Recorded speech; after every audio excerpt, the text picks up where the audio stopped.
सह देशभरात प्रकट दिनाचा सोहळा गजानन महाराजांचा सुरू आहे आणि अनेक ठिकाणी भागवत सप्ताहाचंही आयोजन करण्यात आलं आहे। अमरावती शहरातील साईनगर येथे गजानन महाराज मंदिर आहे आणि 25 वर्ष रौप्य महोत्सव इथं सोहळा आयोजित करण्यात आला आहे। या संदर्भात आपल्यासोबत गोपाल महाराज इथे जोडले आहे, भागवत सप्ताह गुलाबराव महाराज इथे जोडलेले आहे आणि ते भागवत सप्ताह इथे करत आहे। या संदर्भात ते बोलून काय आपला संदेश आहे जनतेला? सध्या भागवत सप्ताह सुरू आहे आणि एक राज्यात किंवा देशात जे वातावरण सुरू आहे या संदर्भात भक्तिमय वातावरणाचा काय आपला संदेश असेल?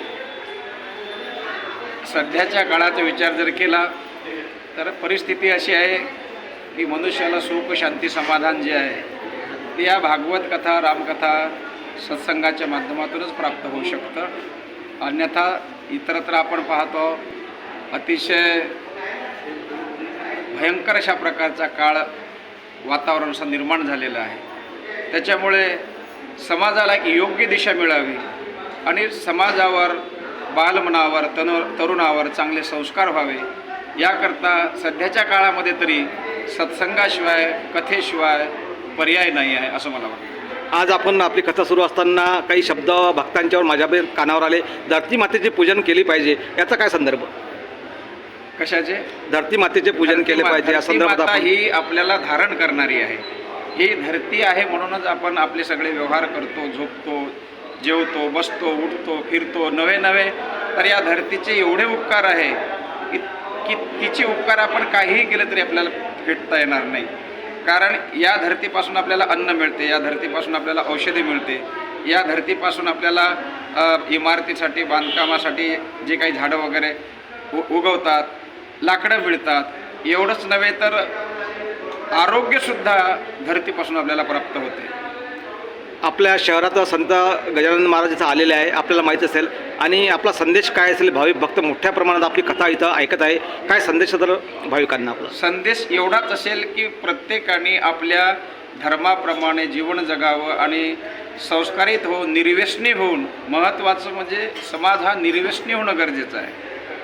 समाजामध्ये जी काही कीड लागलेली आहे ती व्यसनाची आहे आणि हा मूळ उद्देशच असा आहे की या कार्यक्रमाच्या माध्यमातून समाजाने निर्व्यसनी बनावं, जीवनामध्ये भक्ती रुजवावी आणि भक्तिमय अंतःकरणाने आपलं जीवन जगण्याचा प्रयत्न करावा, तरच आपल्याला सुख शांती समाधान प्राप्त होईल। असाच हा एक मूळ उद्देश या सर्व सप्ताहाचा कथेचा असतो। आपल्यासोबत संत श्री गजानन महाराज मंदिर साईनगर इथले अध्यक्ष जोडलेले आहे, काय कार्यक्रम असतील आणि काय रौप्य महोत्सव सध्या आहे आणि आपले काय आयोजन आहे? आमचे आयोजन 25 वर्ष पूर्ण झाले, याच्यापेक्षा आनंद आम्हाला दुसरं कोणताही नाही। त्याच्यात आम्ही सर्वांना घेऊन चाललो आणि लोकांची आम्हाला इतकं हे आहे अन्नदान आणि सर्व माहीत नाही पडलं 25 वर्ष कशी येऊन गेलं। मूर्तीची प्राणप्रतिष्ठाही माझ्या हातानंच झाली होती, मूर्ती आम्ही आणली होती, पण असं 25 वर्ष कसे निघून गेले हेच माहीत नाही पडलं। साईनगरमध्ये भक्तिमय वातावरण संचारलं आहे, काय वाटते आपल्याला संदर्भात? खूप छान वाटून राहिलं।